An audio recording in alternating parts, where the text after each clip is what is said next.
I'm Trixie the Golden Witch. You're watching We Watch Anime, the show for people who watch anime, and I'm watching Zenshu. I'm actually going to record this sort of reaction style, pausing every so often through the episode and just kind of saying my reaction to what I'm seeing, because I think that'll be a more interesting way for me to cover anime. When it comes to shows like Zenshu, I'm really looking for what stands out about this, because with anime, so often it's buried in tropes, like it's created from the ground up out of, we're going to take something that already exists and just do a slightly different version of that. And with this show, right off the bat, it looks so much like Shirobako that it's impossible not to draw the comparison. It has a little tinge of originality, but not even like originality in the sense that it feels like a unique thing, as that it feels like one more of the skews of the Shirobako aesthetic, and it's not very far from the original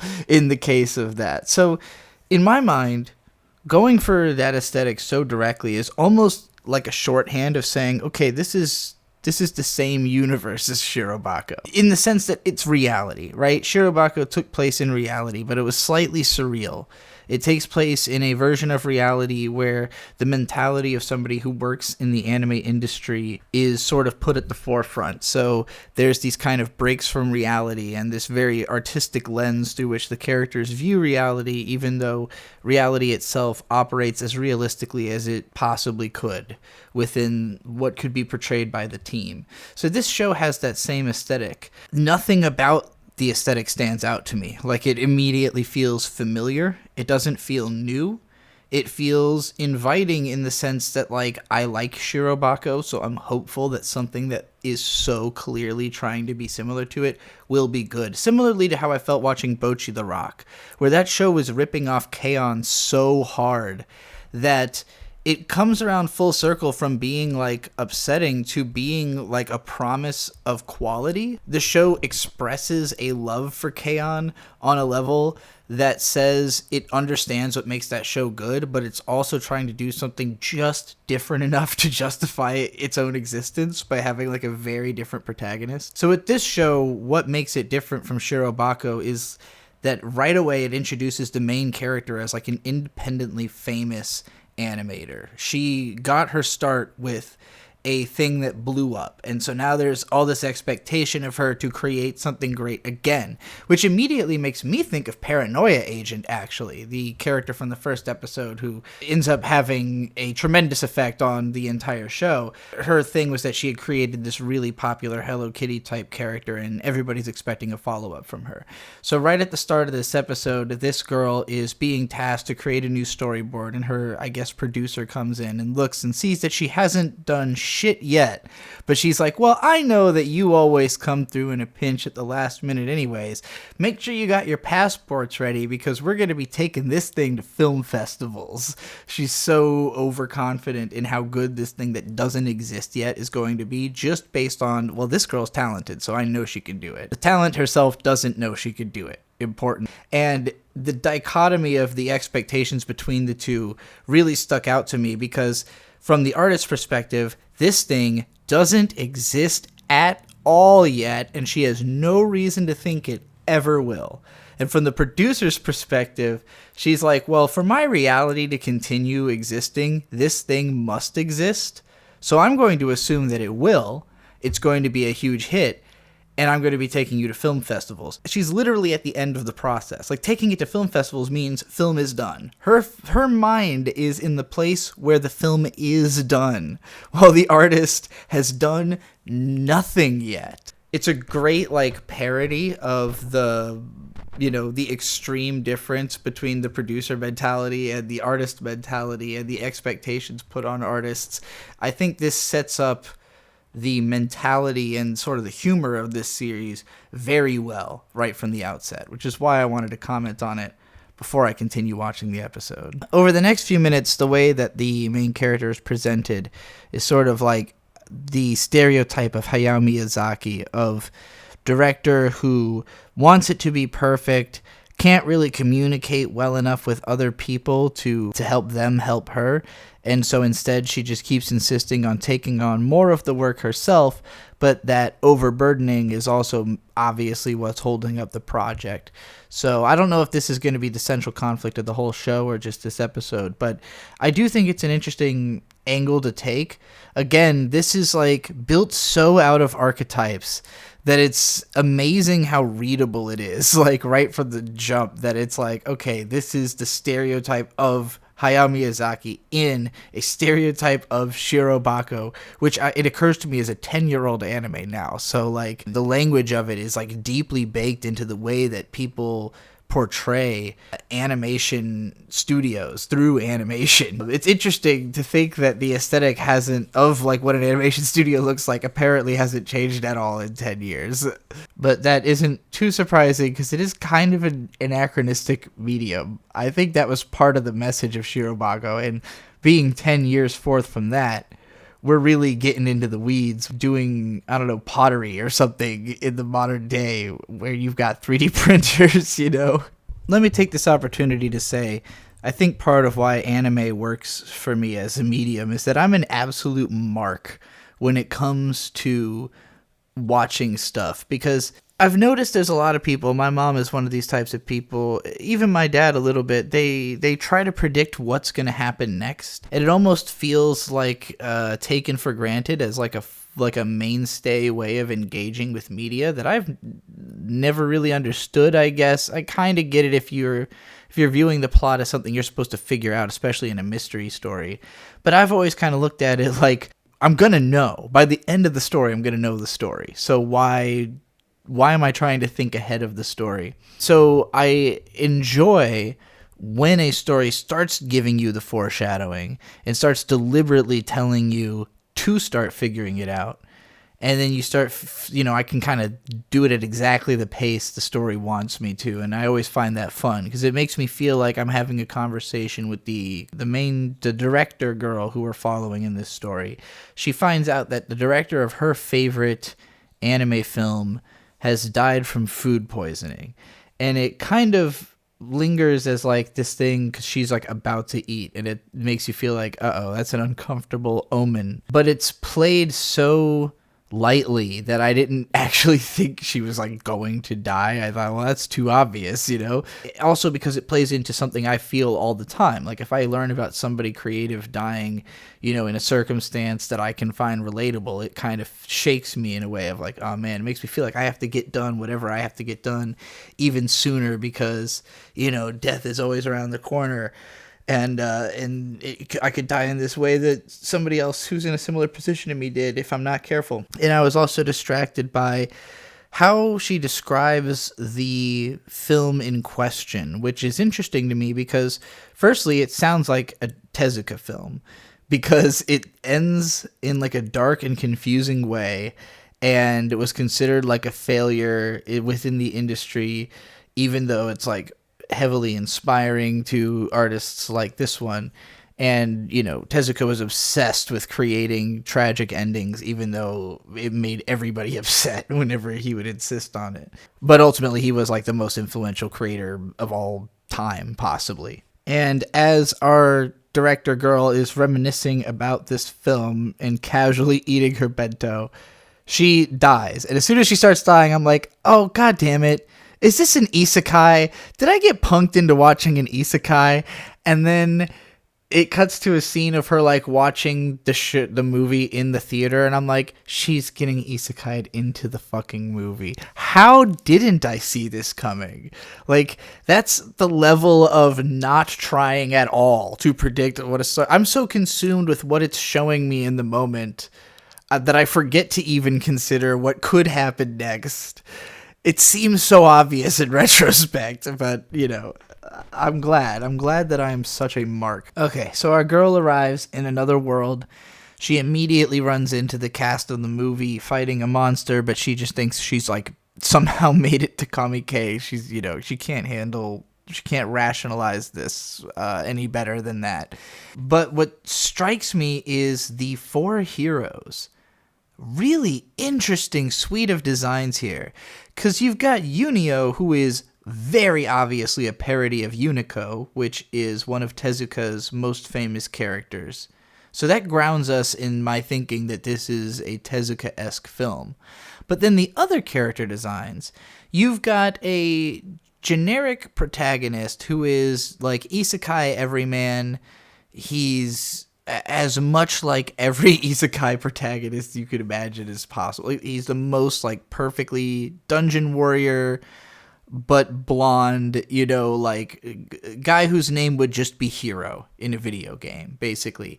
And then the elf girl, who kind of looks a little more 90s. Like, she looks more like Deedlit, or even 80s. Deedlit being the 80s Record of Lodoss War elf girl character from whom sprang practically every anime elf girl design since. She is like the anime elf girl.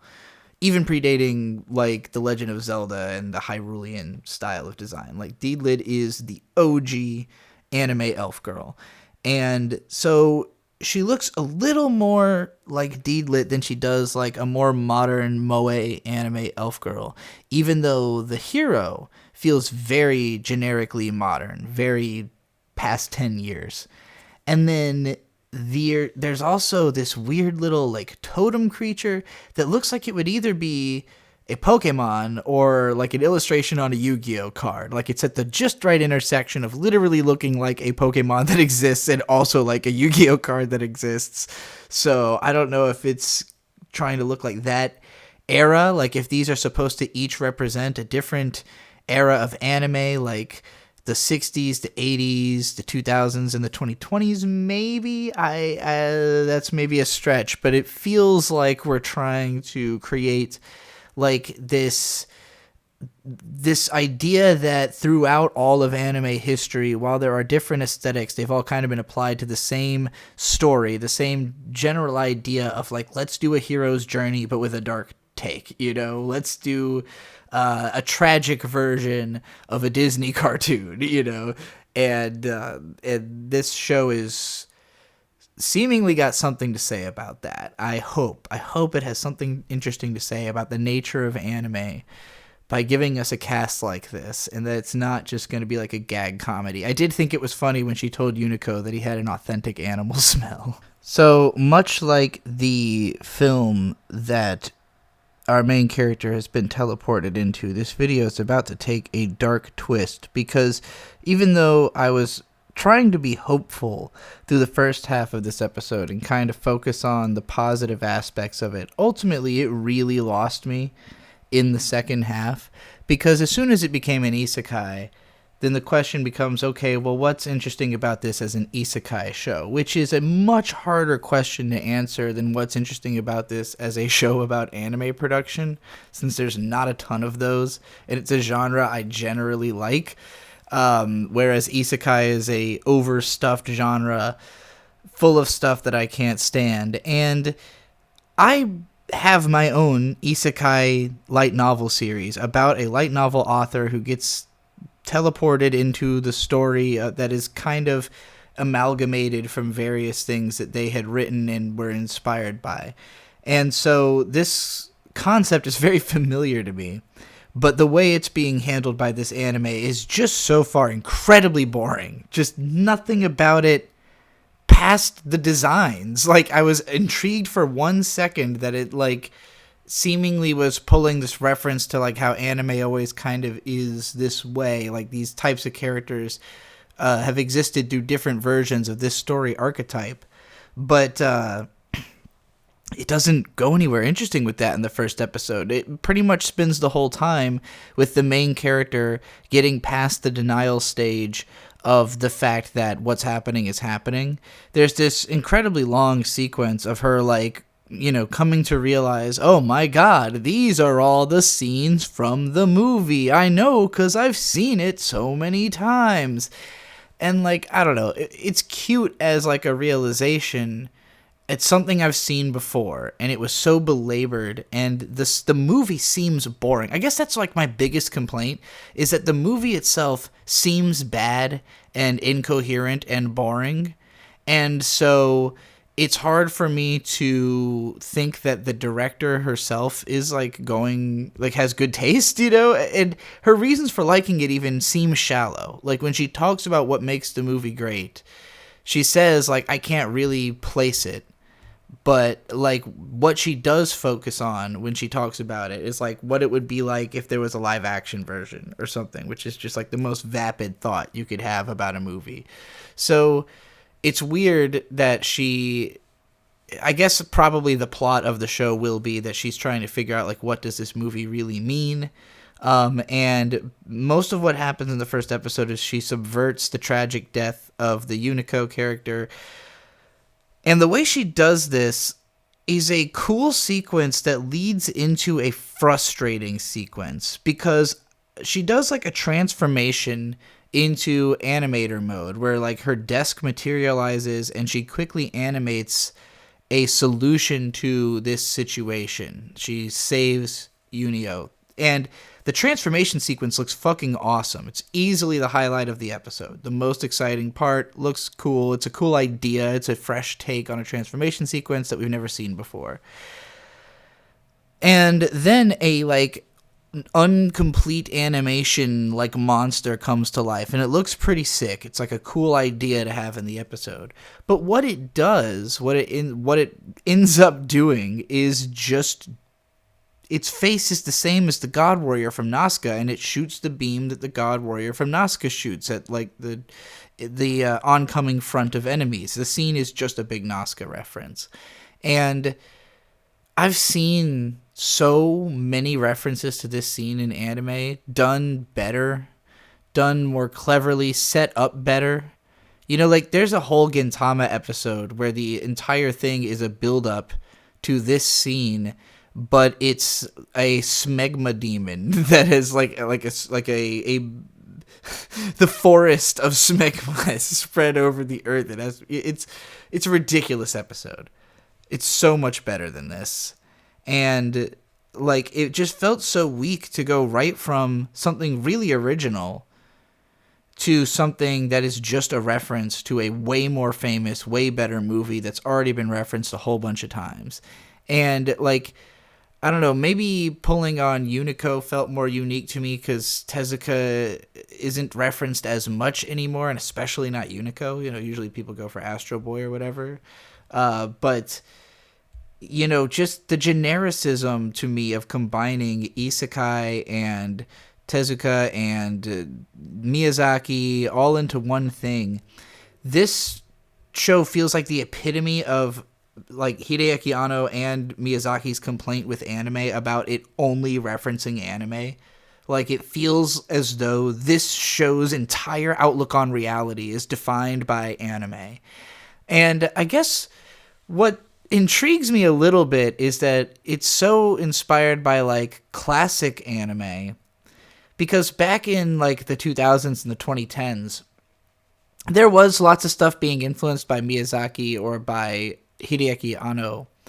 I feel like it was a lot more Eva leaning, and it was a lot more of, like, psychosexual stuff and a lot more of, like, the harem aspect, and there wasn't a lot of, like, female protagonists, you know, going in the direction of, like, the female protagonist trying to send up Miyazaki more. It feels like more modern than, I guess, other shows that have just been built out of anime references, you know, even though it's referencing such a old suite of shows. You know, it's referencing like 60 years worth of animation, but no other thing that did that had 60 years. You know, like we had 50, we had 40, we had shows that did this at various points throughout anime history.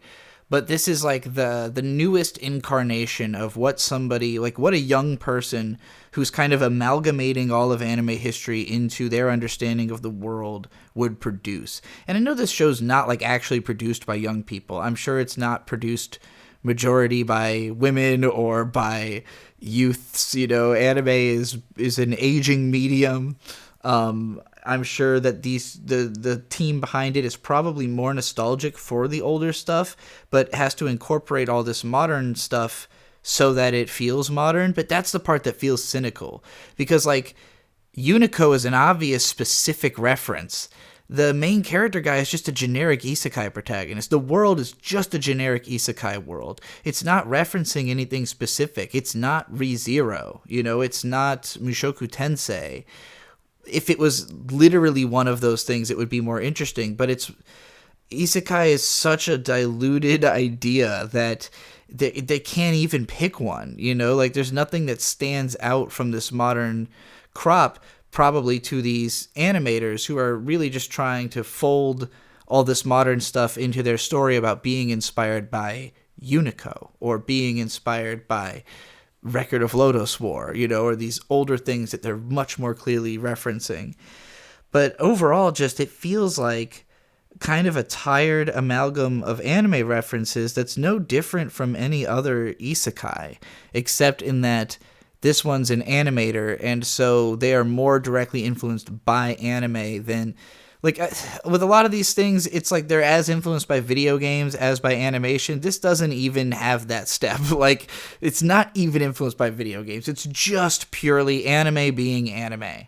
And I don't know, that's too much for me. I don't think it's showing what makes anime great by doing this. It feels like it's a show for people who have seen some really great anime and are trying to understand why they like it. And maybe it would appeal to people who are kind of in that headspace of like trying to get to the heart of what makes this thing special such that they want to work on it. Without being like as intense as Shirobako or as like, kind of hard to parse and like stressful as that show. This is more like a normal wish fulfillment anime fantasy, but for animators. I don't think it's for me. I think maybe I'm more invested in actually like watching that old stuff. Like I'm more interested to just go watch some of those classic Tezuka films than this thing that's kind of referencing them, but without seeming to do anything new. It's basically just like reminiscing on its own influence, which is boring to me.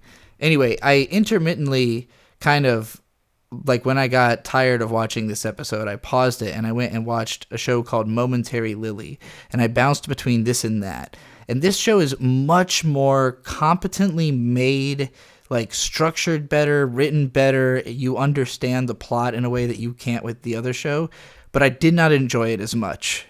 So I'll be releasing a review of that next. I'll record it next and release it tomorrow after this video. But that was the more preferred for me between the two, and I'm sure that's not going to be true for most of the audience. I think most people would enjoy Zenshu more. It has a whole point higher on my anime list. But I'll explain why I feel the way I do in the next video. Alright, thanks for watching. If you like my content, please go to the link tree in the description and find all of the stuff I do. I talk about a lot more than just anime, and I'm running for US President in 2028. So, write my name on the ballot. Trixie Stork. Alright, thanks for listening. See you in the next one. Anime forever.